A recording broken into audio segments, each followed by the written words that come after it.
Tienes bancos centrales que se han metido en una campaña de hundir la demanda para reducir la inflación. Digo, oye, pero es que la demanda, el consumo en una economía desarrollada es el 70% del PIB. Cuidado con esta primera parte de este año, que si hay otro trimestre de crecimiento negativo en Estados Unidos, ya es recesión técnica, básicamente.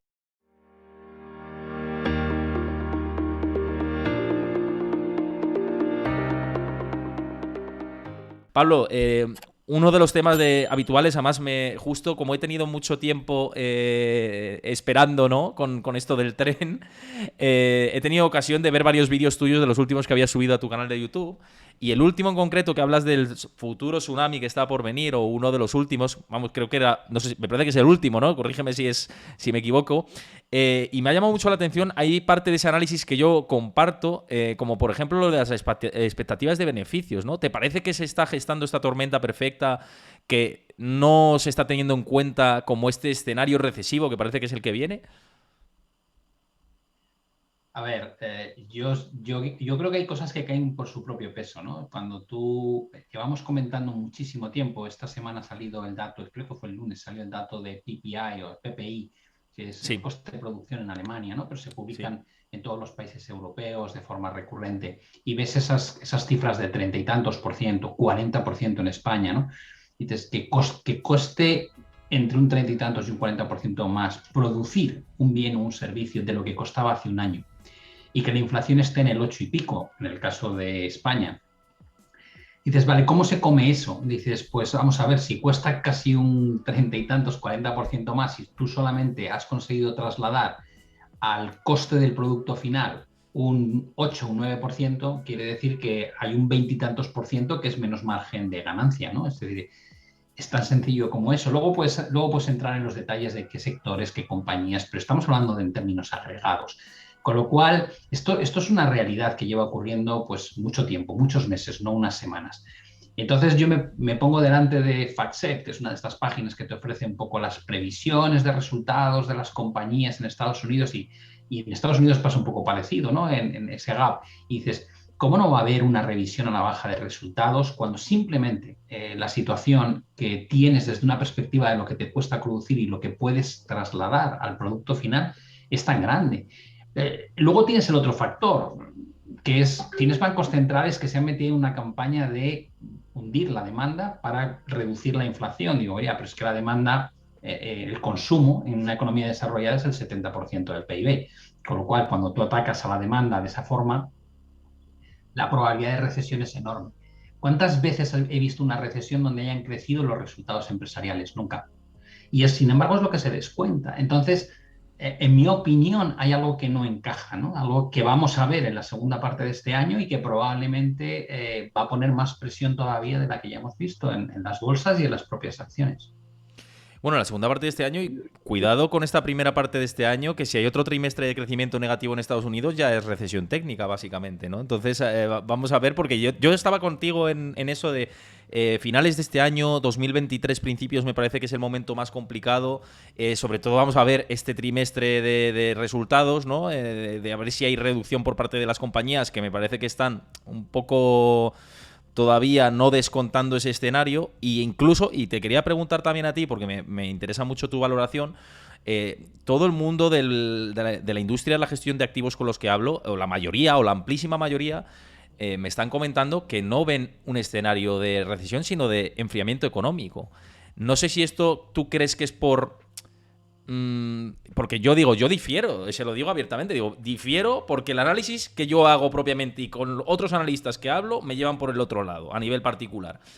Pero dicen, no, porque el pleno empleo, porque no sé qué, o sea, te dan argumentos de... Pero claro, es que esto, cuando viene una recesión, es a posteriori, o sea, quiero decirte, el análisis viene de ahora, pero la foto ahora no es evidentemente de desempleo. Cuando empieza a subir el desempleo es cuando ya estamos inmersos en el batacazo, ¿no? Entonces, ¿hay intereses por ahí de que no quiere que el flujo se vaya hacia otras zonas? ¿O qué te parece a ti? Yo creo que hay una limitación de no asustar, ¿no? Al mercado, porque al final los mercados, el componente de la confianza es importantísimo, ¿no? Entonces, claro, ¿no? Es muy complicado tener a un banco central de una economía tan relevante como pueda ser Estados Unidos o Europa que te digan abiertamente que va a haber una recesión. Yo creo que el único al que le he visto atreverse a hacer esto recientemente y hacia atrás, probablemente en décadas, es al presidente del Banco Central de Inglaterra, ¿no? Que no se corta un pelo y dice que probablemente para luchar contra una inflación de casi el 10% va a ser dificilísimo evitar la recesión. Pero en general yo creo que los bancos centrales y los organismos internacionales, el Fondo Monetario Internacional, el Banco Mundial, la OCDE, creo recordar que, si el dato no me falla, en 2007, finales del 2007, principios del 2008, el Fondo Monetario Internacional dijo que el riesgo de recesión a nivel mundial afectaría a 8 países. Y creo que fueron 180 países los que cayeron en recesión. Entonces, te da una idea, ¿no? Dices, ¿son tan malos? Digo, no, yo creo que es que no pueden decirlo, ¿no? Yo retransmití el otro día la última rueda de prensa de Powell, del presidente de la Reserva Federal, y a mí me estaba gustando muchísimo y ya lo dije, me parece que ha sido franco a la hora de reconocer que no han sabido tratar la inflación correctamente, que ahora tienen que recuperar el terreno perdido. Pero cuando vi el PIB 2023 1,7, PIB 2022 1,7, digo, o sea, me estás diciendo que vas a subir los tipos 3,4% en un año. El año próximo otro 0,4 y que vas a reducir a partir de septiembre 95.000 millones de balance y que no va a tener impacto en el PIB de 2023 respecto a 2022, no hay manera humana de tragarse esa píldora, ¿no? No tiene sentido. No tiene sentido. No tiene sentido. No, de hecho, entonces, te iba a decir por este lado que una subida de tipos, ahora, perdona que te he cortado, pero sobre todo al hilo de lo que estabas diciendo, y con otros invitados que he traído por aquí, una subida de tipos al 4% o 3,8 o 3,75, que es un poco lo que se está descontando por parte del mercado, eso, si ves los niveles de endeudamiento, de créditos basura, que los créditos revolving están en máximos históricos, por ponerte el ejemplo, es que evidentemente eso se traduce en defaults a futuro, en impagos, en subida de la morosidad, y esto es un escenario pre-recesión. Si es que yo creo que lo hemos visto a lo largo de la historia. Has mencionado cosas que son muy importantes. Tú tienes un spread de crédito entre lo que llamamos high yield o bonos basura respecto a bono de máxima calidad, que normalmente es el que emite el gobierno, un gobierno, digamos, solvente, como pasa con Estados Unidos. Ese spread está muy, muy lejos de las cotas que alcanzaron en su momento el spread, por ejemplo, en 2020 o en 2008. Lo cual quiere decir que probablemente no hemos visto el pánico en el sector de crédito. Cuanto más tarde en llegar, yo creo que más recorrido hay a la baja la bolsa, porque a lo mejor Powell estaría dispuesto a intervenir en el mercado si lo que es el mercado de crédito propiamente dicho se va al garete, porque es un problemón para la economía. Pero mientras eso esté más o menos aguantado, lo que hace es meter más presión a caídas futuras, porque está siendo ordenada, al menos de momento la caída es intensa, pero es ordenada. El segundo punto es que el mundo tiene casi 300, creo que ya hemos superado los 300 trillones con T de deuda en dólares. Nunca antes habíamos tenido tanto y estamos en el 355% de deuda sobre el PIB. ¿Qué quiere eso decir? Que cuando comparas cosas, porque la gente dice... Volcker subió los tipos en la década de los 80 hasta el 20%, digo, no puedes comparar una cosa con otra porque en aquella época Estados Unidos tenía una deuda sobre el PIB del 30%, ahora tiene una deuda de casi 140%, con lo cual la sensibilidad que tiene la economía, y ya no solamente el gobierno, sino empresas y ciudadanos, a pequeñas subidas de tipo de interés, cambia mucho la foto. No es lo mismo que te suban el coste del préstamo hipotecario del 2,85 al 6 y pico, que es lo que ha pasado en el último año en Estados Unidos, si las casas están viviendo una burbuja, que si no la están viviendo. Es decir, no está, la gente tiende, digamos, a trabajar con números, pero sacándolos de contexto, y es un error, en mi opinión, muy grande, ¿no? Tienes que comparar, ¿no?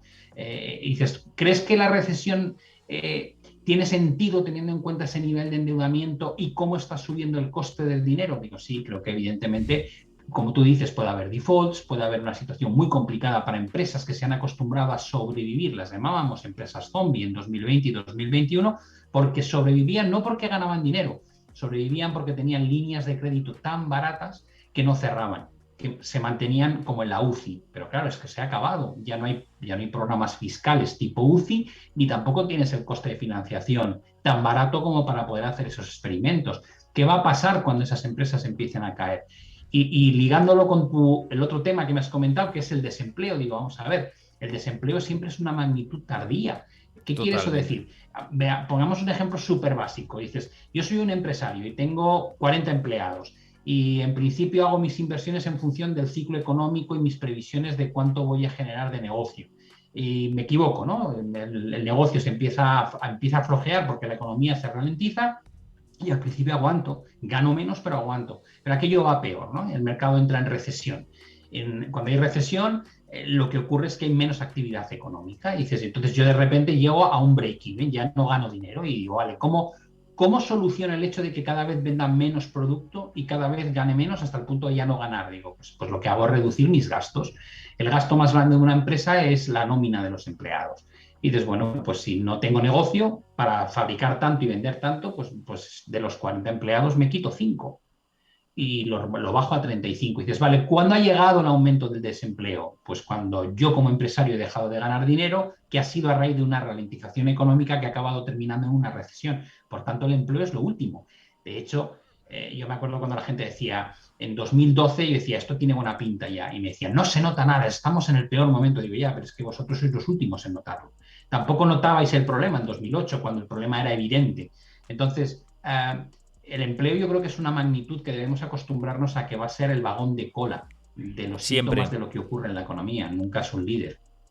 Siempre, mismamente cuando quiebra Lehman Brothers hasta que se alcanza el punto peor de desempleo en Estados Unidos y ya ni te digo en Europa, que esto vino como más rezagado incluso, tardó tiempo en llegar a ese peor momento y a notarse sobre la economía del mercado laboral, ¿no? Entonces, claro, fijarse en ese indicador y no fijarse en la inversión de la curva del bono a 10 años con el 2 años, en que siempre que la inflación ha subido el 5% de manera fugaz se ha entrado en recesión y en muchos otros indicadores que tú mismo compartías en varios de tus vídeos, me parece que es un poco taparse los ojos o no querer trasladar lo que estabas diciendo, una imagen de pánico al mercado, ¿no? Una sensación de vendan todos y entonces reembolsos en los fondos de inversión. Claro, evidentemente no interesa eso. Y yo entiendo que tampoco interese, o sea, entiendo esa postura, quiero decirte.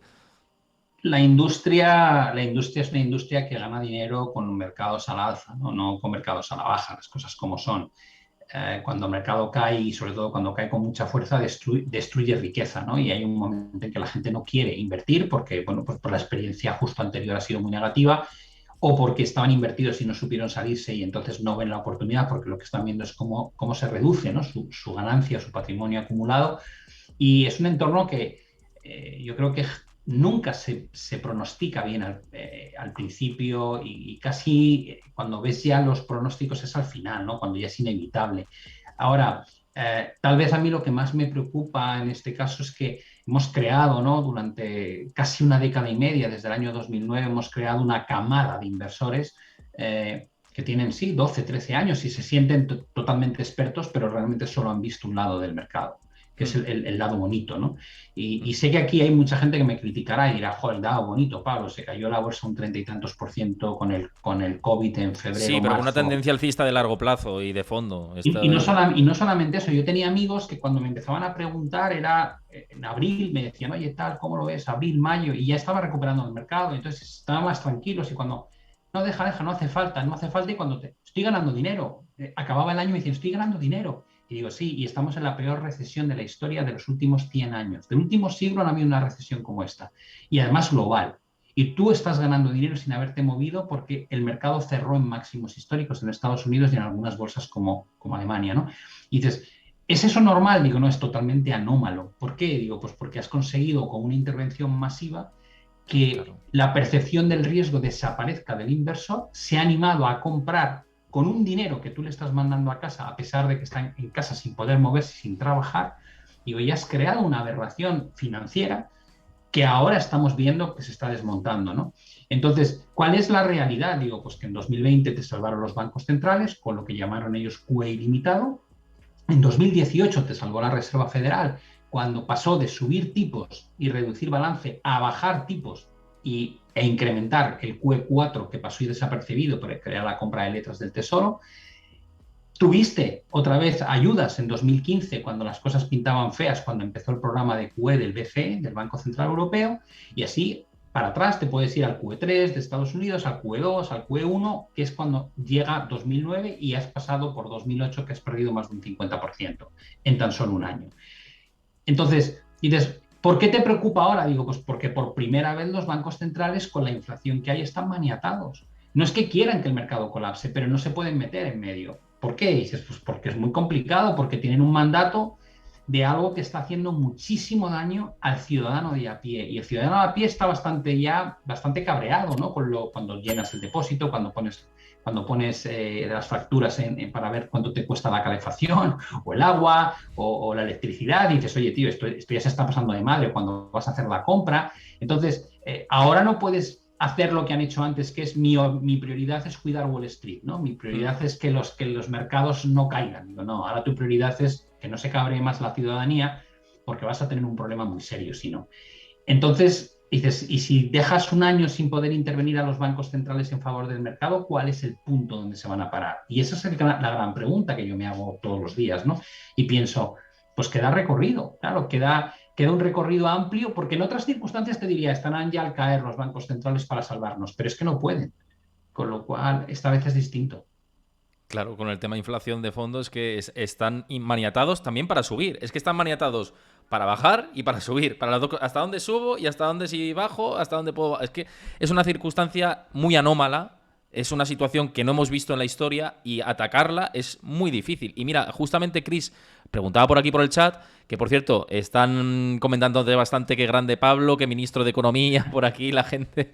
Así que No, nada. yo política no, por favor. No, yo también, ¿eh? Cuanto más lejos ese mundo, lo veo con interés por tema sociológico y por tema de que va ligado a la economía, pero estoy contigo en todo esto. Pero preguntaba Chris, dice, entiendo lo que comentáis de no hablar de recesión por el temor a que los mercados lo descuenten, pero ¿no lo van a acabar descontando igual? Es decir, negar la recesión no va a hacer que esta no llegue.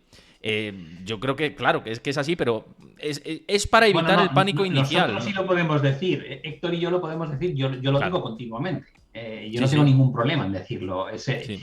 Mm. Lo más incómodo que hay cuando tienes y por eso digo que en política ni loco, creo que lo más bonito que hay es que tú puedas expresar tu opinión sin ataduras, ¿no? Eh, no hay muchos sitios donde te dejen hacerlo. Entonces, yo no tengo ninguna atadura, yo digo lo que veo, ¿no? Y Claro. advertía a la gente que me sigue de, ojo, cuidado, que esto va muy en serio. Y lo hacíamos pues a finales del año pasado y principios de este. Claro que creo que va a haber una recesión. Cuando digo que no pueden decirlo, son los propios bancos centrales. ¿Por qué? Porque instauran el miedo. Y casi se produce, es como decir bomba en el avión, ¿no? Es como decir, si quieres liarla, la vas a liar. Entonces, esta gente no tiene la sensación de que no pueden decirlo, porque desencadenan una reacción en los mercados que automáticamente es tan mala o peor que la propia reacción de cuando llegue la recesión en sí misma. Lo que para mí está el verdadero debate no es si va a haber recesión o no, es si la recesión va a ser una gran depresión o una recesión de una magnitud importante o si va a ser una recesión más bien técnica o más tipo pues la de principios de los 90 o de los años 80 que antes lo comentabas con Bockler y demás. O si se va a parecer al 2000 o al 2008. Yo creo que el debate es qué recesión vamos a tener. Entonces, una de las preguntas que me interesa o de los debates para tener contigo es qué recesión puedes esperar tú o qué, porque se compara a los 70, ¿no? Periodos inflacionarios, los 70, yo creo que no tiene nada que ver a los 70. El nivel de deuda de los 70 era ridículo lo que había y lo que se podía expandir. Sí que la estanflación o ese miedo tal puede estar ahí en el horizonte. Los bancos centrales tenían una credibilidad minúscula o era una situación bastante... Es que me parece que no es comparable. ¿Tú cómo lo ves? A ver, en los 70 lo primero, como tú bien indicas, es que el endeudamiento era mucho más bajo, infinitamente más bajo que ahora, con lo cual se podía, se podía y se tenía que articular movimientos enormes en tipos de interés para conseguir el efecto deseado. Eh, por otro lado, no hay que olvidar que en aquella época los mercados eran muy manufactureros, es decir, las economías eran muy manufactureras, no eran tanto de servicio. En los últimos 50 años hemos migrado y hemos dado mucho más peso al sector servicios que al sector de los bienes, lo cual hace que también tenga peculiaridades que no son como eran entonces. Y luego, yo creo que el intervencionismo de los bancos centrales es algo que ha ido creciendo paulatinamente y ya explotó en 2008. ¿Por qué en 2008? Digo, pues porque alcanzamos 0% en tipos de interés. En el año 2001 no pasó eso. Los tipos, creo recordar, que pasaron del 6,25 o el 6,50 en Estados Unidos al 1%, ¿no? Con lo Estaban cual, muy no altos habíamos ya, claro. El gastado, punto de no, partida era alto, claro. claro, no habíamos gastado la munición que tenían los bancos centrales desde el punto de vista convencional, digamos, las herramientas de toda la vida. En el año 2008 llegamos al 0% y la situación era dantesca. Yo creo que el público no es consciente de dónde estuvimos en 2008. Yo gestionaba un fondo, un hedge fund que solamente podía invertir en bancos, con lo cual yo lo vivía en mi propia carne, ¿no? Y dices, vale, ¿qué pasó en 2008? Digo, que estuvimos a un tris, pero a un tris de cargarnos el sistema financiero como lo conocemos, ¿no? Porque es un sistema que se basa en la confianza y la mejor manera de explicarlo es que todo ese dinero que tenemos todos nosotros, Héctor, yo y todos los que nos estáis viendo en vuestras cuentas corrientes, entráis o en la app y miráis cuánto tenéis, no existe más que una porción muy pequeñita de ese dinero. Y es que quiere decir que no existe, yo lo tengo en mi cuenta, digo, sí, lo tienes en tu cuenta, pero no tiene un respaldo físico. Solo hay una porción muy pequeñita de todo el dinero en el mundo que realmente se ha impreso de verdad. Por eso cuando quieres sacar dinero del banco, cantidades grandes, te piden que lo avises con antelación, porque tienen que pedirlo para que llegue, porque no está ahí. Entonces, cuando hay una crisis de semejante calibre como la del 2008 y empiezan a quebrar bancos, te quiebra Lehman y Bear Stearns, y te quiebra Northern Rock y ABN AMRO, etcétera, etcétera, te tienen que intervenir Lloyds y Royal Bank of Scotland, la gente va a la ventanilla y dice, yo quiero mi dinero. Y dice, ¿ya para qué? Para tenerlo debajo de la almohada, es que quiero mi dinero. Y no está ahí. El de todos no está, es imposible que esté. Y es lo que pasó en Argentina en el corralito. Con lo cual, cuando en 2008 la Reserva Federal y el gobierno estadounidense, además de otras entidades en Europa, deciden inyectar capital obligadamente a los bancos, lo que hicieron fue montar una barrera para evitar esa sensación de cuál es el siguiente banco que va a quebrar después de Lehman, porque era la apuesta. ¿Cuál es el siguiente en caer? Si llega a tomar un poquito más de tamaño esa bola de nieve, ya no hay quien la pare. Y habríamos vuelto a un mundo.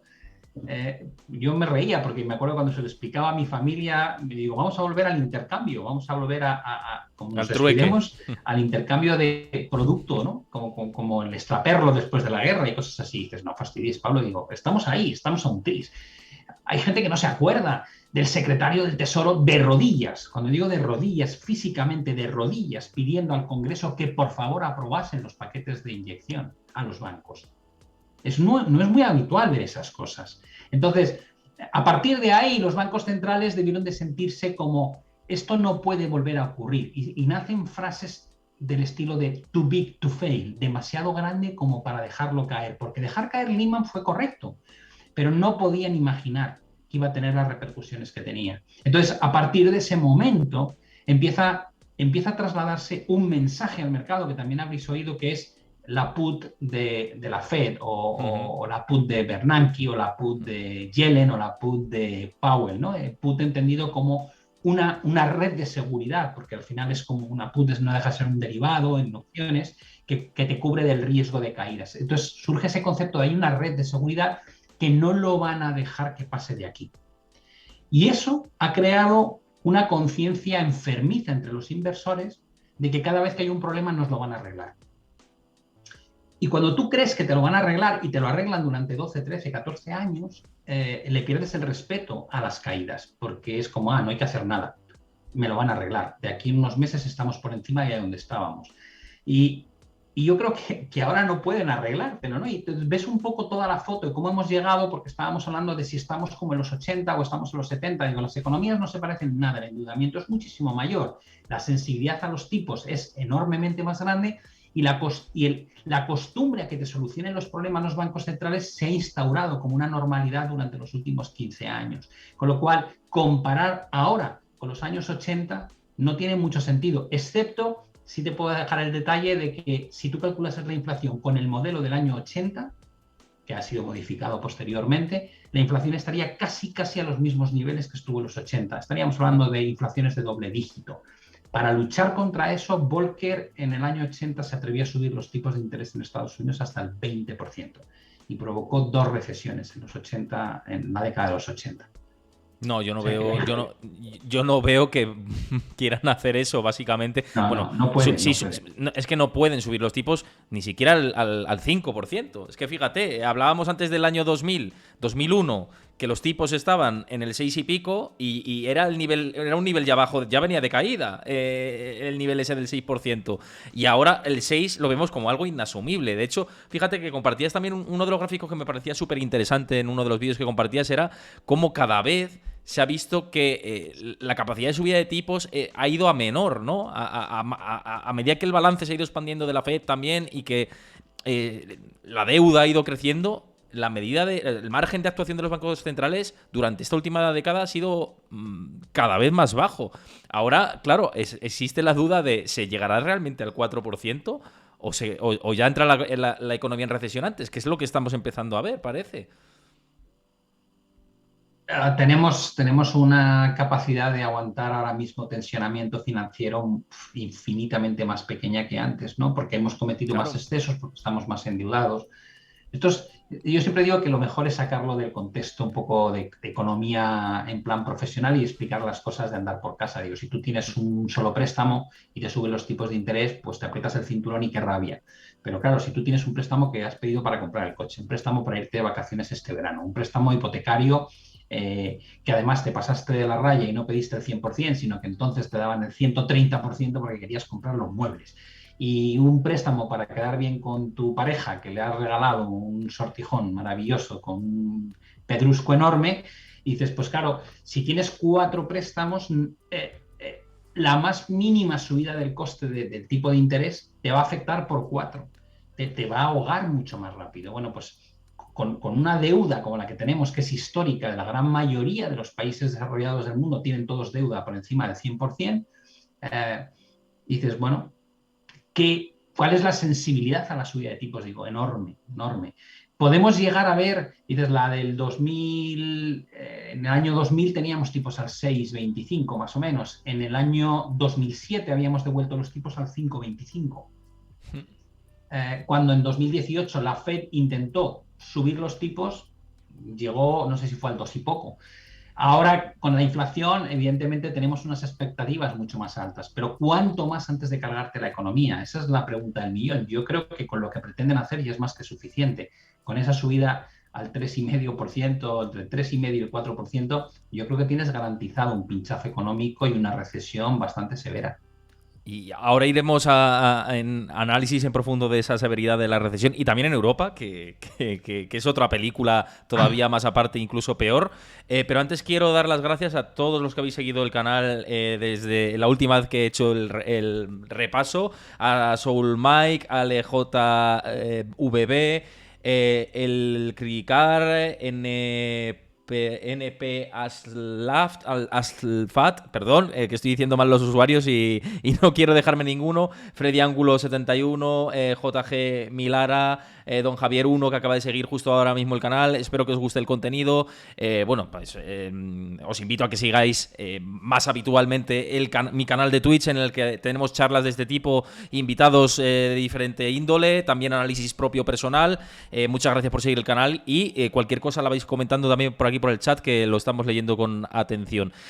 Nos preguntaban también por aquí, bueno, eso sí, ¿alguien sabe cuánto puede durar esta recesión? Hablabas de la severidad y demás. ¿Lo ves 2 trimestres, 3 trimestres como algo? Si es severo, entiendo que por lo Mira, menos un año nos espera, ¿no? es muy difícil, Héctor, pero tú mismo lo has dicho. El primer trimestre de crecimiento en Estados Unidos fue menos 1,5. La Reserva Federal de Atlanta, que tiene un modelo estadístico bastante curioso a la hora de seguirlo, ya habla del 0% de crecimiento para el segundo, lo cual quiere decir que con que cayese un poquito, pues podríamos estar hablando de 2 trimestres consecutivos negativos, que es lo que llamamos recesión técnica.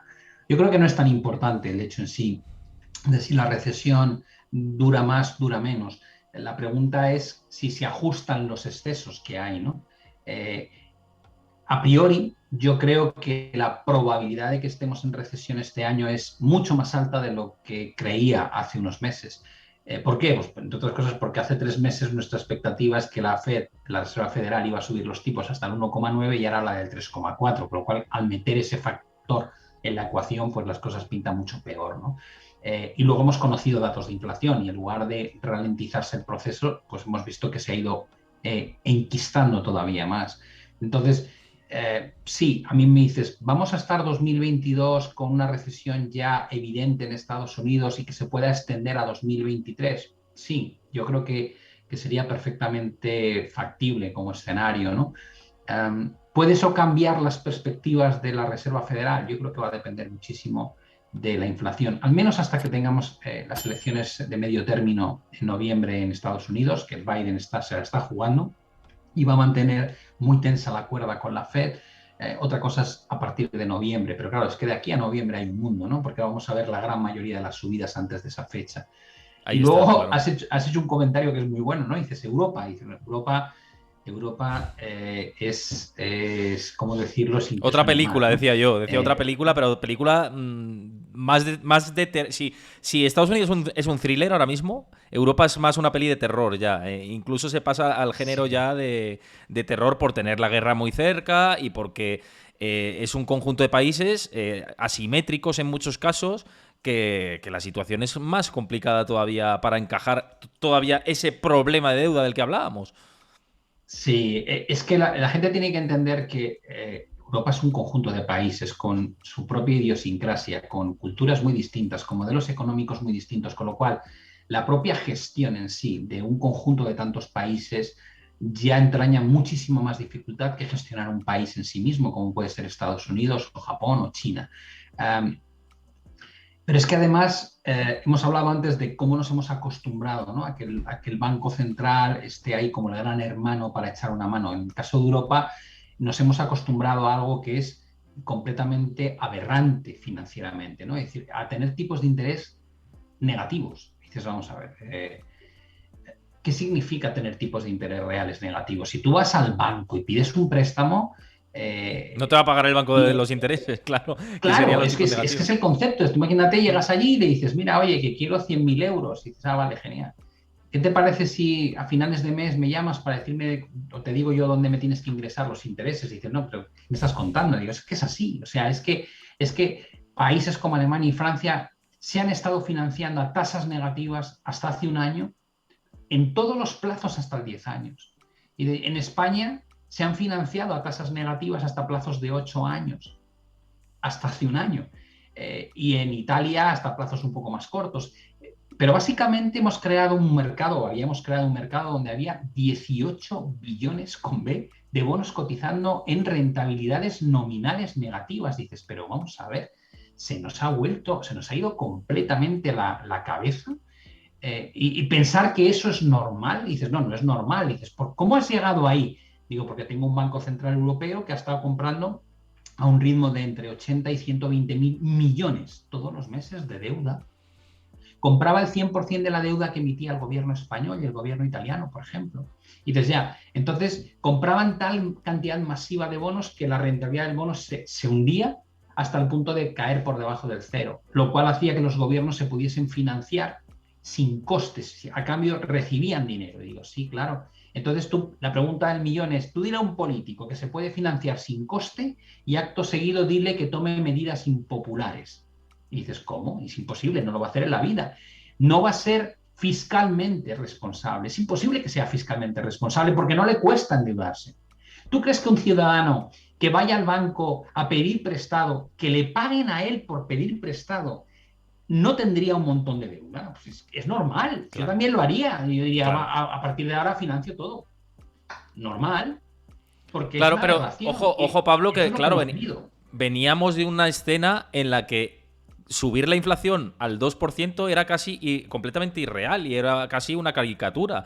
Ni dando dinero a los ciudadanos casi conseguían subir la inflación al 2%. Entonces decían, bueno, vamos a poner toda la artillería máxima posible y por haber de darle dinero a la gente para que consuma y los precios suban a un ritmo normal. Y ahora estamos en el punto opuesto y que esa situación que los bancos centrales precisamente han hecho para intentar subir la inflación al 2% o por encima del 2% es un efecto boomerang peor.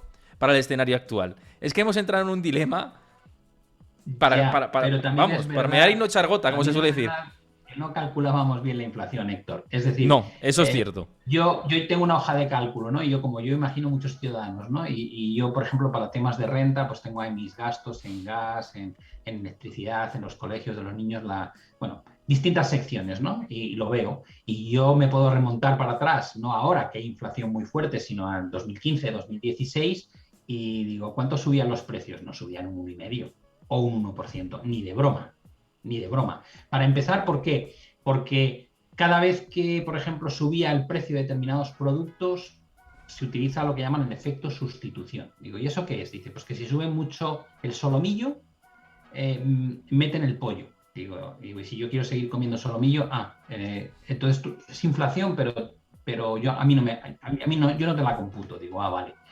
El tema de la vivienda no entra. Digo, ¿cómo no va a entrar el tema de la vivienda? Si es uno de los gastos más importantes del ciudadano. No, se utiliza un factor de reducción y no entra todo el cálculo de la vivienda. Y en Estados Unidos, digo, no, se utiliza la renta equivalente del propietario. Digo, ¿y eso qué es? Me dice, no, eso les llamamos por teléfono y les preguntamos a qué precio alquilarían. Digo, y no es más fácil utilizar el precio de compra-venta que se registra en las notarías. No. Digo, ¿cuál es la diferencia? Digo, que la inflación de la vivienda en Estados Unidos en el último año ha sido, según la estadística oficial, 4,5 y el precio de la vivienda ha subido un 19%. Eso te da una idea de cuánto de decalaje hay entre el dato oficial y la realidad. Dices, si pesa mucho la vivienda en el IPC estadounidense, un 40% en el IPC y un 28% en el Personal Consumption Expenditure. Digo, pues si es lo que más pesa, pues está mal calculado. Y así te vas metiendo, bueno, a mí una de las cosas que más me encantan es lo que ellos llaman el efecto de la calidad, ¿no? Y dices, vale, ¿y eso qué es? Y dices, pues te dicen, por ejemplo, que un coche desde el año 2000 hasta el año 2022 no ha subido de precio. Y dices, bueno, ya, pero es mentira, los coches valen mucho más que en el año 2000. Y ya, pero según ellos es porque incorporan una serie de mejoras que hay que restarle. Digo, mejoras de qué? ABS, un control de carril, un control de velocidad, climatizador. Digo, ya, claro, pero es Todo normal, pero los trampas. Sí, productos sí, sí, nuevos sí. son más modernos que los anteriores. Dice, ya, pues hay que quitarle, a la subida del precio hay que restarle la valoración de esas mejoras. Digo, ¿qué me estás contando? O sea, ¿cómo no va a ser la inflación baja si la estáis calculando Como muy queréis, claro. distinta como la Sí. calculabais antes? De hecho, la calculáis de tal forma que es casi imposible que haya inflación. Pero Solo cuando ocurre lo de ahora, ¿no? Pero es un fíjate error de cálculo. que estoy completamente de acuerdo con lo que estás diciendo y que incluso es extrapolable. Por ejemplo, se decían, no, hay la mejor oferta hipotecaria y la guerra de hipotecas de los bancos, la mejor de la historia. Claro, pero te están metiendo el seguro de vida, el seguro de hogar, el plan de pensiones, el no sé cuántas tarjetas de crédito. Claro, si empiezas a meter vinculaciones máximas, calcula si realmente es una buena oferta hipotecaria comparativamente con otras épocas históricas o si se ha metido una sobrecarga y estás realmente no teniendo un producto tan atractivo como te piensas, ¿no? Y cuidado con esos cálculos, como bien dices. Sí, eso, por si alguien lo quiere buscar, se llama ajuste hedónico, ¿vale? Esto de quitar el incremento del precio, restarlo porque ha aumentado la calidad. Y claro, imaginaos aplicado a la tecnología. Toda la tecnología con lo que evoluciona, pues Claro. empiezas a quitar subida de precio a todo. Total. Mira, aprovechando que quiero responder o que respondamos varias preguntas que han dejado por aquí, hace un rato Mark dejaba una cuestión, decía, buenas Pablo, viendo cómo está todo, ¿cómo ves comprar el bono estadounidense a 3 años, sacarle un 3 y pico por ciento al año asegurado en los próximos 3 años? Puede estar muy bien, ¿no? Yo creo que a toro pasado mucha gente firmaría por sacar un 3 y pico por ciento anual. ¿Tú qué te parece esto, Pablo? A ver, lo más importante es, lo ha dicho en la propia pregunta, ¿no? Si lo llevas a término, si es una inversión a vencimiento, y en este caso me estás diciendo que es comprar un bono del Tesoro americano, Un creo que treasury, sí. es una apuesta muy segura. ¿Por qué? Porque tienes al emisor de máxima calidad del mundo, porque si algún día hiciese default Estados Unidos, como hizo Grecia, entonces tenemos unos problemas mucho más serios que el bono a 3 años y lo que podamos perder con él. Y dices, ¿podría perder dinero después de comprarlo en el mercado secundario si quisiese liquidarlo? Casi con toda seguridad vas a perder dinero, pero si lo llevas a término, a vencimiento, tú vas a estar ganando un cupón del 3% anual. y simplemente te va a servir para minorar pues parte de ese impacto de pérdida de poder adquisitivo que tiene la inflación. Yo me lo estoy planteando en un plazo más largo. Ahora, ¿qué es lo que tienes que tener muy en cuenta? El tipo de cambio. Si tú eres europeo y estás comprando un producto estadounidense, lo estás haciendo un tipo de cambio que ahora mismo es muy bajo, en torno a 1,05. ¿Qué quiere eso decir? Que si tienes la mala fortuna de que compras el bono estadounidense con euros a 1,05 y el tipo de cambio se te va a 1,10, automáticamente vas a restarle a tu rentabilidad un porcentaje muy alto, con lo cual, si compras en euros, estando tan bajo el euro contra el dólar, tienes que pensarte si te merece la pena cubrir la divisa, que básicamente es montar una posición larga euro-dólar. Y dices, ya, pero si baja, digo, bueno, pues si baja, lo que ganas extra sobre el cupón que paga el bono es lo que pierdes por el lado de la cobertura de la divisa. Yo lo hice en 2018, era un chollo porque estaba el bono estadounidense al 3,25, el 10 años, Lo y el hiciste euro cuando dólar estaba a el taper 1,23 tantrum. y 1,24, con lo cual, claro, yo lo compré con un euro súper fuerte. Claro. Y cuando llegó a 1,13, yo cubrí la divisa y me llevé ese 10% casi de movimiento en la divisa, más los cupones del bono, más, bueno, yo liquidé la posición, no aguanté 10 años, porque se había desplomado la rentabilidad, había subido muchísimo el precio del bono y entonces liquidé la posición y me llevé la plusvalía directamente de la inversión, ¿no? Porque en este caso jugaba a mi favor, no en mi contra. Pero como ves, son conceptos, tal vez te diría, el único pero es que tienes que cubrir la divisa. Por lo demás, sí, claro, me parece interesante. Ahora me voy a ir con una pregunta de divisa que ha entrado antes, pero previamente quiero dar las gracias a Panchito125 por seguir el canal, también a de Brody con una E muy alargada por seguir el canal. Esta es vuestra casa, espero que os guste la charla y las que están por venir. Bienvenidos a esta comunidad, a este canal de Twitch, espero que seáis seguidores asiduos. Y hablando de divisas, que hablabas del tema cobertura y tal, pero antes dejaba una pregunta, Rubienini, muchas gracias por preguntar por aquí por el chat y por dejar tus inquietudes. Dice, Pablo, ¿crees que el euro peligra? No sé si se refiere a que peligra como divisa, como tal, de que que podamos volver a la peseta, por ejemplo, o que puede el euro perder la paridad con el dólar, por ejemplo, que eso quizá pueda ser o no más plausible. ¿Qué te parece a ti, Pablo? Bueno, a ver, cuando llegó la crisis periférica en 2011 y 2012, toda la prensa anglosajona hablaba del final del euro, ¿no? La vuelta a la peseta española, al marco alemán, a la lira italiana, al franco francés. Y dices, vale, la verdad es que el euro ha sido una aventura de un gran éxito para lo difícil que lo teníamos, porque no tenemos unificación bancaria, porque no tenemos homogenización fiscal, o sea, tenemos una moneda única y no mucho más. En términos, digamos, de unidad, carecemos de un montón de cosas que deberíamos tener para darle más soporte a la entidad del euro en sí misma. Yo creo que si no caímos en la de 2011 y 2012 va a ser muy difícil que caigamos. ¿Se puede poner en tela de juicio? Sí, claro, por supuesto que se puede poner en tela de juicio, ya lo hicimos la otra vez, ¿no? Pero incluso en aquella época pusimos en tela de juicio el euro, pero no hubo un colapso del euro en términos de valoración. Lo cual te da una idea de que había mucho de boquilla, tal vez lo pensaban los anglosajones, pero en Europa no se pensaba de forma tan radical. El mayor problema en aquel momento eran las primas de riesgo, que es algo que evidentemente se ha visto ya, se empieza a ver en la televisión, ¿no? Este diferencial entre cuánto le tiene que costar a una economía buena como la alemana financiarse respecto a una economía más endeble como la nuestra, la española o la italiana, y eso a 10 años es lo que denominamos prima de riesgo, ¿no? Entonces, ¿cómo se financia un país como España a un plazo de 10 años? Pues como tenemos déficit, es decir, ingresamos menos de lo que gastamos, pues emitimos bonos a distintos plazos. Cuando el bono es a 10 años, pues en este momento estamos pagando como un 2,85%. ¿Varía ese precio? Claro, tú tienes que poner ese precio en función del interés del mercado, ¿no? Claro, si el mercado Si secundario no, no quiere comprar ese bono, ahí es donde se dispara la rentabilidad porque se venden esos bonos y la prima de riesgo con respecto al bono alemán, que es el Bund, la referencia al mercado, se dispara, ¿no? Hay más spread, ¿no? En este caso. correcto. Entonces, al final dices, ¿cuánto le pides tú de garantía al gobierno español por dejarle tu dinero? Dices, depende de cómo esté la economía. Si crees que va a haber recesión y entonces miras que España pues tenemos el mayor nivel de desempleo en Europa, incluso ahí quitándole el puesto a Grecia. Descubrís que tienes una deuda sobre el PIB de entre el 117 y el 120%, que es bastante más. Estábamos entre el 70 y el 90 en la anterior crisis periférica, que fue en 2011, ¿no? 2010-2012, ese periodo. Y dice, estamos mucho peor en términos de endeudamiento. Somos el único país de Europa que no ha conseguido recuperar crecimientos de antes del COVID.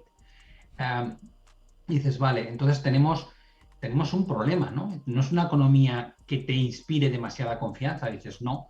Y la italiana, digo, no, la italiana tampoco. Cuando ha llegado Mario Draghi ha mejorado la cosa, pero como se supone que se va a marchar en el 2023, Italia ha crecido muy poco en 2 décadas y tiene un endeudamiento enorme del 150 sobre el PIB. Y la situación de Entonces, los bancos, Pablo, por ponerte el matiz, todavía peor, ¿eh? A nivel capitalización comparativamente con otros países europeos. O sea que la situación de Italia te diría que incluso peor que la española y a mi modo de ver, ¿eh? sí, sí, Italia no deja de ser, que es lo alucinante, el tercer país más importante de la zona euro, o sea que no está, y España el cuarto. Es decir, no estamos hablando de países que sean marginales, ¿no? En el juego del euro.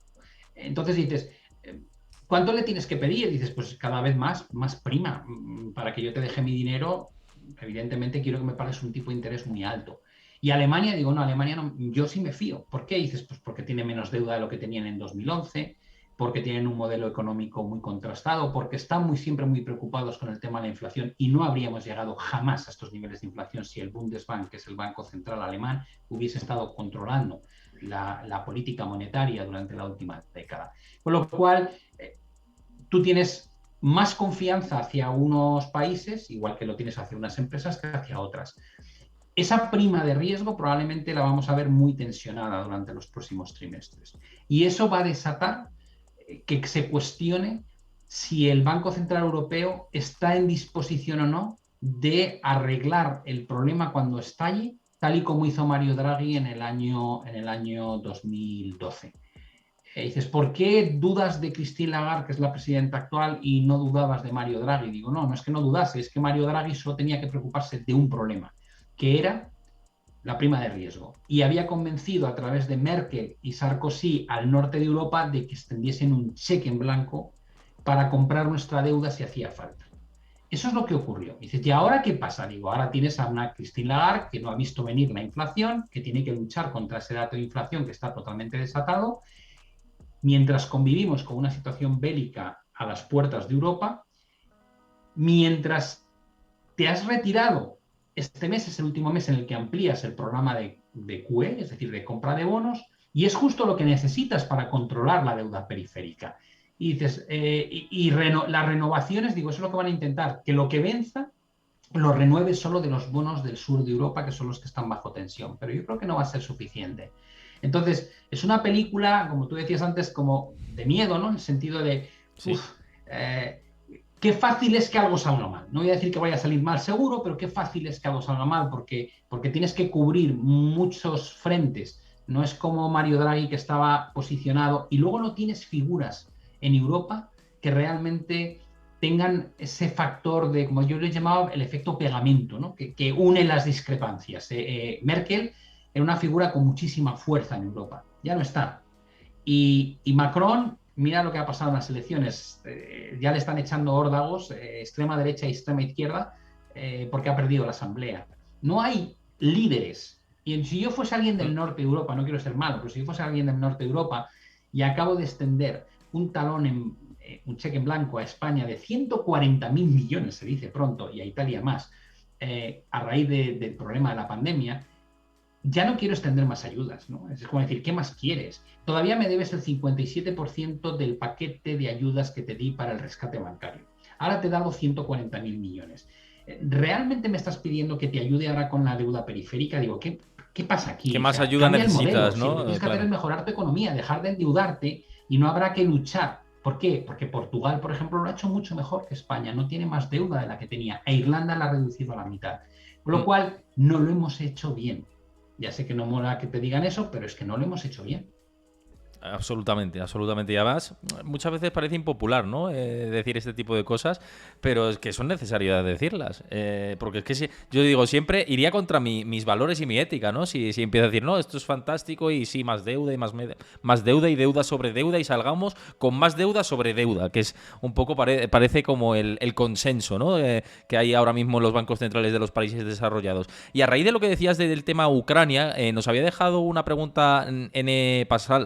Flat, o no sé cómo decirlo exactamente, perdóname, que no digo bien el usuario, pero me habías dejado por aquí una pregunta, si vemos factible que para que Ucrania entre en la Unión Europea tenga que negociar una rendición con Rusia para poder estabilizar los precios de nuestra energía. Yo esto, a ver, aquí se mezclan temas políticos de nuevo y geopolíticos, geoestratégicos, pero no creo que ese sea el escenario. De hecho, mismamente Alemania, y tú lo sabes también bien, Pablo, se ha apostado claramente por el carbón en esa transición energética hasta que pueda tirar propiamente de otras fuentes de energías, en este caso de las renovables, que es por la que está apostando la Unión Europea en particular, y otros países van por esa dinámica, ¿no? Se está apostando por quemar carbón, por traer gas importado de Estados Unidos en este caso. No veo que, yo creo que el órdago a Putin va a seguir, porque aquí no va a dar un paso en falso nadie, y que eso tendrá sus consecuencias de que los objetivos climáticos, por ejemplo, pues se aparquen y se dejen para otro momento, ¿no? No sé cuál es tu punto de vista, Pablo, pero en mi análisis va por ahí, vaya. Sí, yo creo que es un enfoque bueno el tuyo. Mira, cuando Austria y Alemania deciden restablecer un poco la producción de energía a través del uso del carbón, pues es un mensaje muy potente, ¿no? De, oye, mira, sí, tenemos la Agenda 2030, pero es que necesito que no haya un apagón en mi país el próximo invierno y no tengo los inventarios donde deberían estar porque no tengo la opción o no estoy teniendo la opción de reponer aquello que he utilizado durante los últimos meses tan complejos que hemos vivido. Entonces, y dices, vale, ¿van a forzar a Ucrania a una rendición? No, no lo creo, sinceramente. Creo que las decisiones que se han tomado en contra de Rusia son estructurales. Si Putin mañana decide acabar con la guerra, no creo que se restablezcan las relaciones comerciales con Rusia.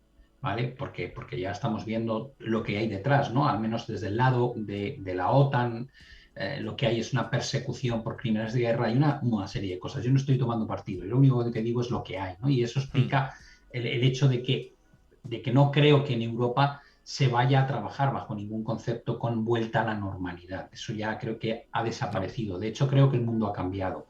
En mi opinión, hemos pasado de un mundo tremendamente global. En 2018 tuvimos el inicio de la guerra comercial entre Xi Jinping y Putin, Y Trump. Donald Trump.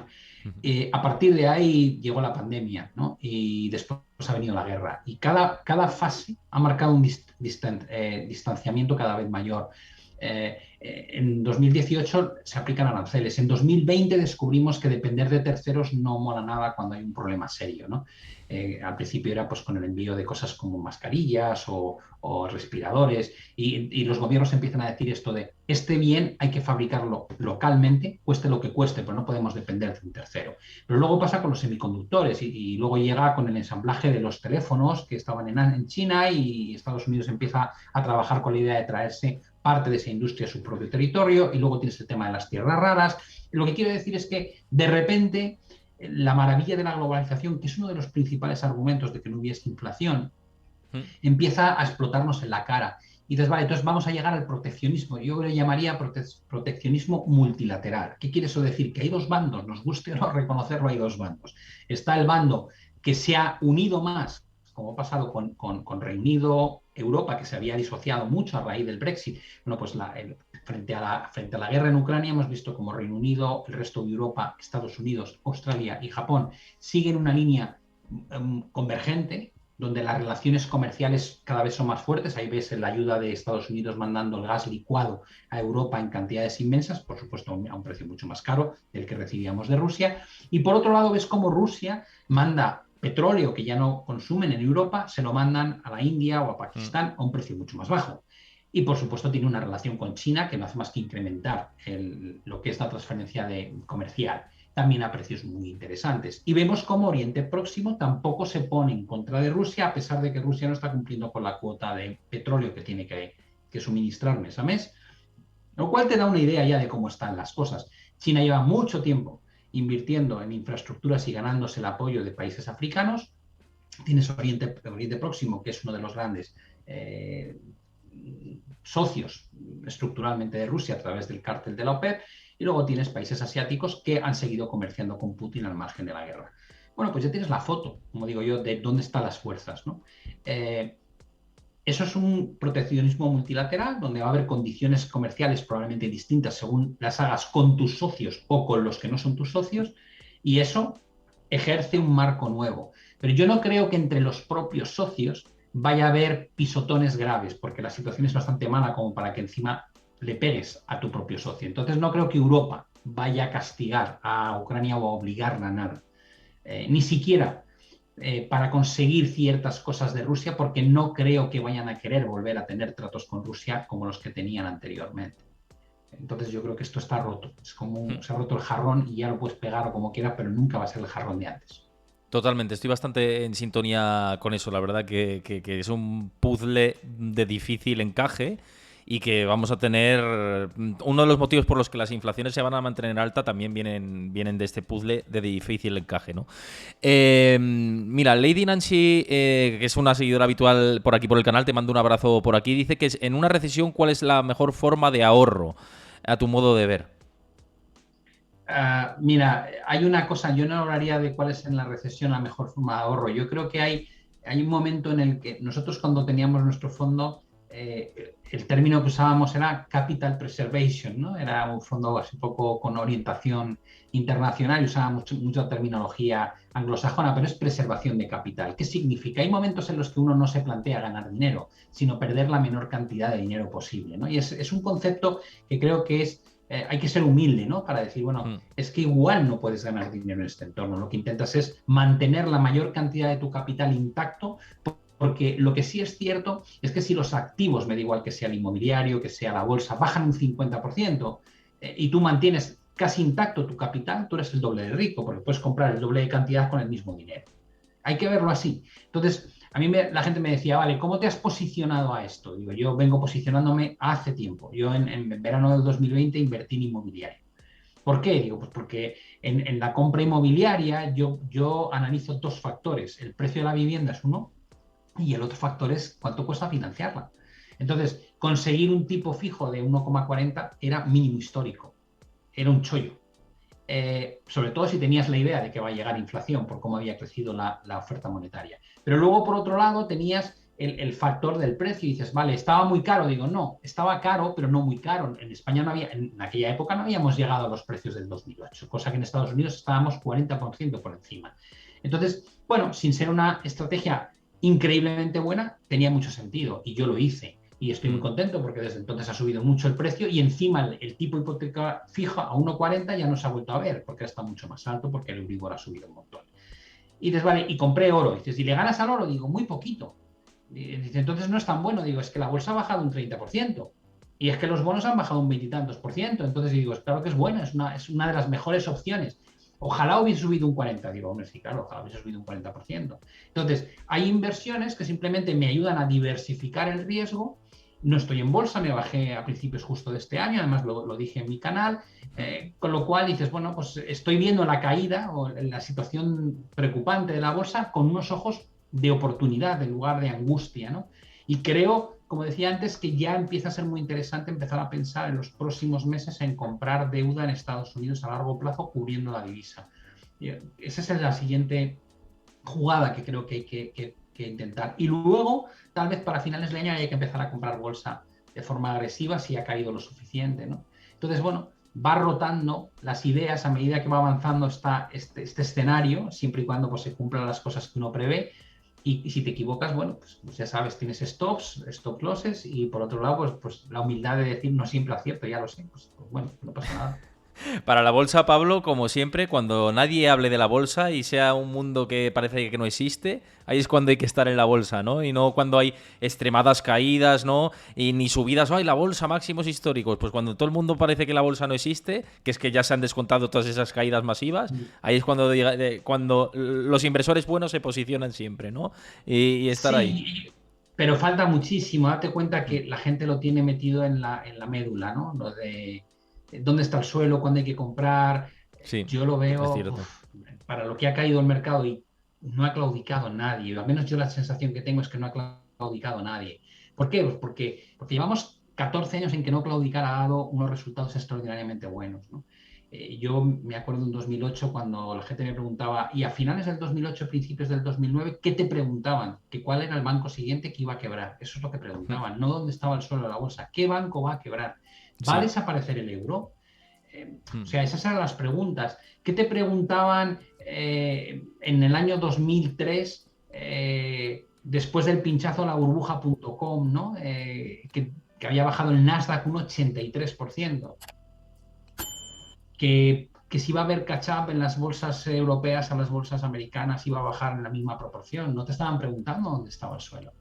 Entonces, yo creo que estamos muy lejos. Otra cosa es que los De ese bancos suelo, centrales tengan claro. la suerte de que la inflación caiga muy rápido y puedan otra vez volver a meter la red de seguridad, ¿no? Pero yo no lo veo como algo factible, al menos a meses vista. Entonces, por eso soy tan cauto, ¿no? Y escucho a mucha gente que es positiva y lo respeto, de que ya hemos visto el 80% del desplome. Digo, pues yo no lo creo. Igual me confundo, pero Claro, yo no lo veo. claudicar para ti, Pablo, sería por lo menos irnos a los mínimos del 2020, de lo peor del COVID. ¿Es un nivel como tener referencia de Mira, claudicar? para que os hagáis una idea, porque claro, tienes que partir de la idea de que el suelo no vas a acertar cuál es, ¿no? Es No, imposible. claro, claro, está Lo cual claro. dices, ¿cómo lo vas a hacer? Digo, hay un concepto que para mí es capitulación, que es cuando la volatilidad se dispara hacia cotas altísimas, cuando vemos el crédito, el spread de crédito también se dispara, y cuando vemos que la parte proporcional en la que está invertido ahora mismo el ciudadano estadounidense, que evidentemente es la punta del iceberg de la bolsa, ¿no? Del comportamiento bursátil, cuando se alejen de los máximos que están ahora mismo, ¿no?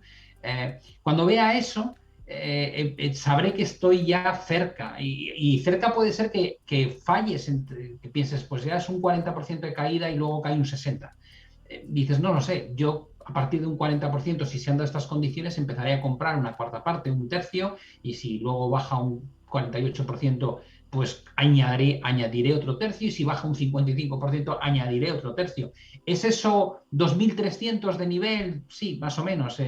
Pero, y si llega luego a 1.800, digo, pues llegará a 1.800. Es decir, al final, yo no pretendo capturar el suelo. Yo lo que pretendo es que cuando invierta otra vez en la bolsa, lo esté haciendo a unas valoraciones, a unos múltiplos y tras una limpieza suficientemente grande como para que a largo plazo la probabilidad de éxito sea muy alta.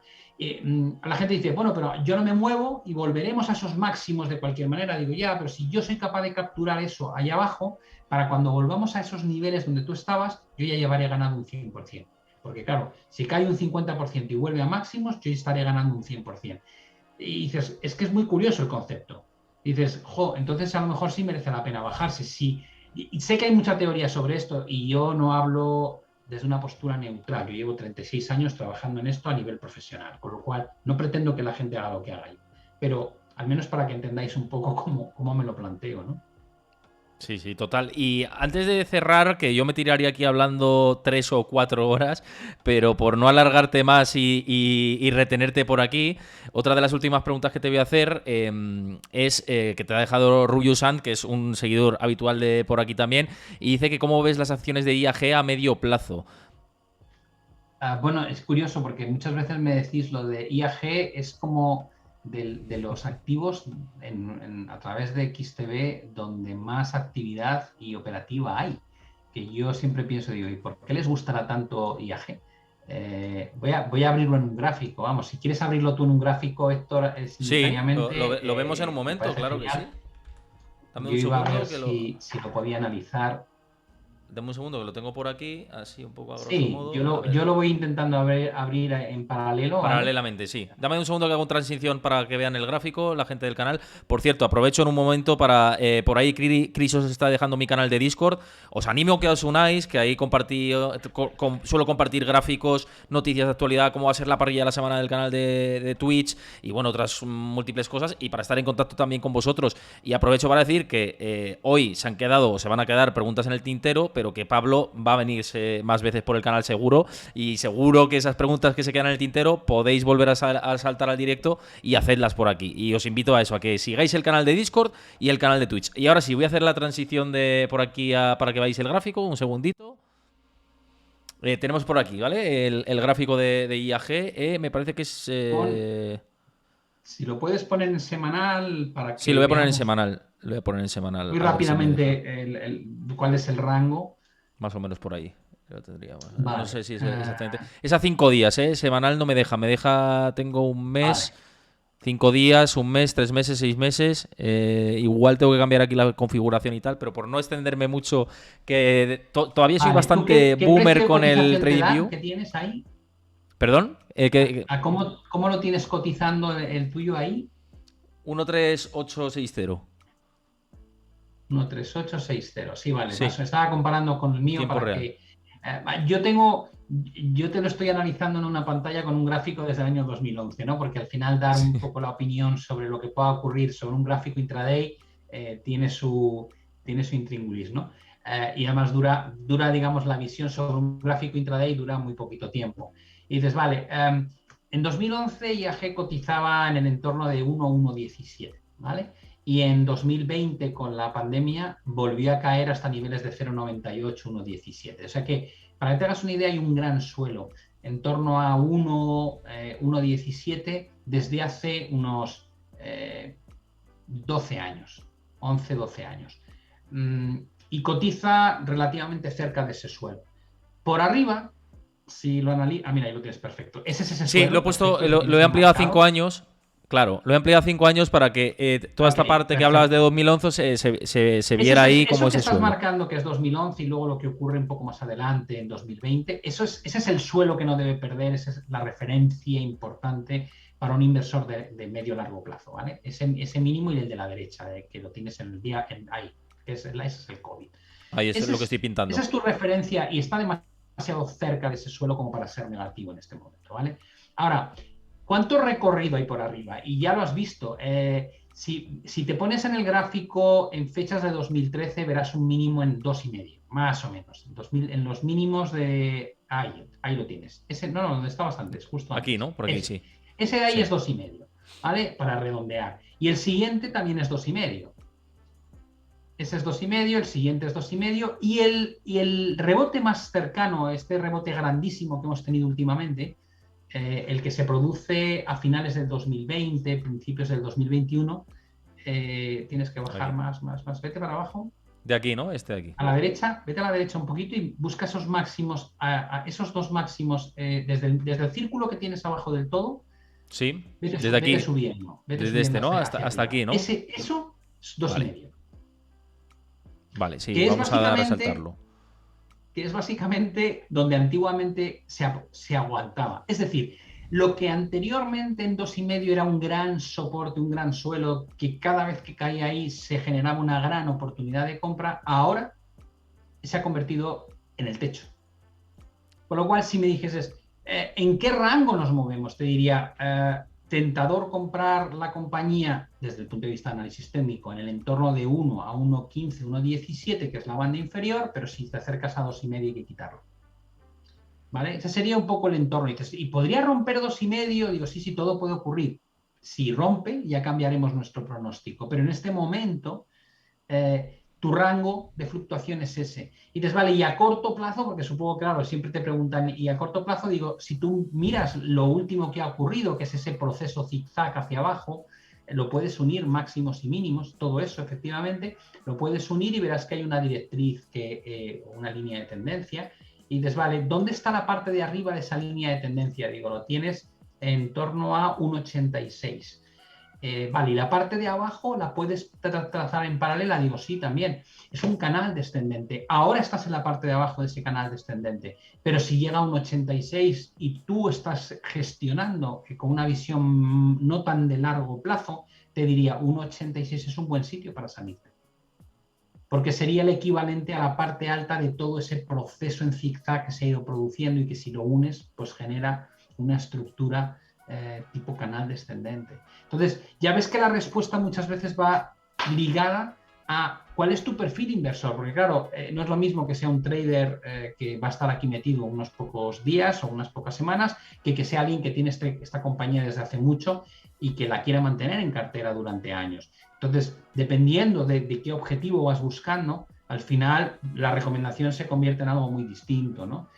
Yo te diría, si eres cortoplacista a un 86, vamos, date con un canto en los dientes. Yo creo que ahí incluso es una oportunidad de venta, si eres cortoplacista, porque no somos positivos en bolsa. Si eres largoplacista, tal vez te puedes plantear ese 2,5 con un objetivo para verlo dentro de unos años. No, yo no creo que en el entorno actual sea fácil ver ese objetivo, sinceramente.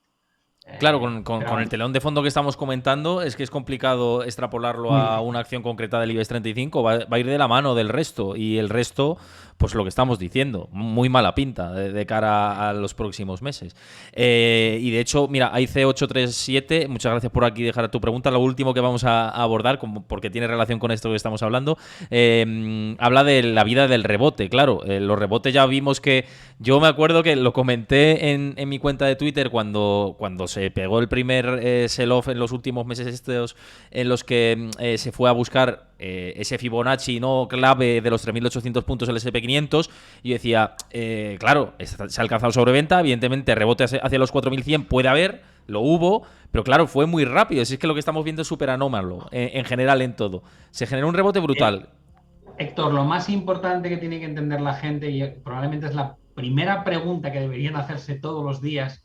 Exacto, ya sé lo que va a decir, pero dilo. Claro, ¿soy comprador en caídas o soy vendedor en rebotes? Que básicamente es saber cuál es la dirección que subyace en el mercado, ¿no? Exacto. Hay momentos en los que la tendencia es al alza y entonces tú lo que buscas es en las correcciones comprar, y hay momentos en que la tendencia se tuerce, se pone muy negativa y entonces lo que buscas es los rebotes para vender o para aligerar posiciones de compra. Yo creo que estamos en la segunda, estamos en ese factor de tendencia está cambiando, tenemos un telón de fondo que puede ser recesión, con un problema enorme abierto con la inflación y lo que tienen que hacer los bancos centrales, con lo cual los rebotes, más que intentar capturar el rebote para ganarle dinero al rebote, creo que lo que hay que hacer es intentar capturar el rebote para reducir parte de las pérdidas que puedas tener, o si vas ganando para salirte y esperar hacia cotas mucho más bajas antes de volver a comprar. Totalmente. Dame un segundo que cambio la transición ya para despedirnos. Un segundo. Vamos a cambiar aquí a la escena principal después de haber analizado este gráfico. Oye, Pablo, un placer contar contigo por aquí. Ya sabes que estás invitado siempre que quieras. La verdad que ha sido una charla súper amena, dinámica. Espero que a la audiencia le haya gustado. Que a los que le han gustado y aún no han seguido el canal, lo hagan. Les invito a que lo hagan. Y sobre todo tú, que te hayas sentido como en tu casa y que repitas cuantas veces quieras por aquí. Ya sabes que yo encantadísimo de la vida.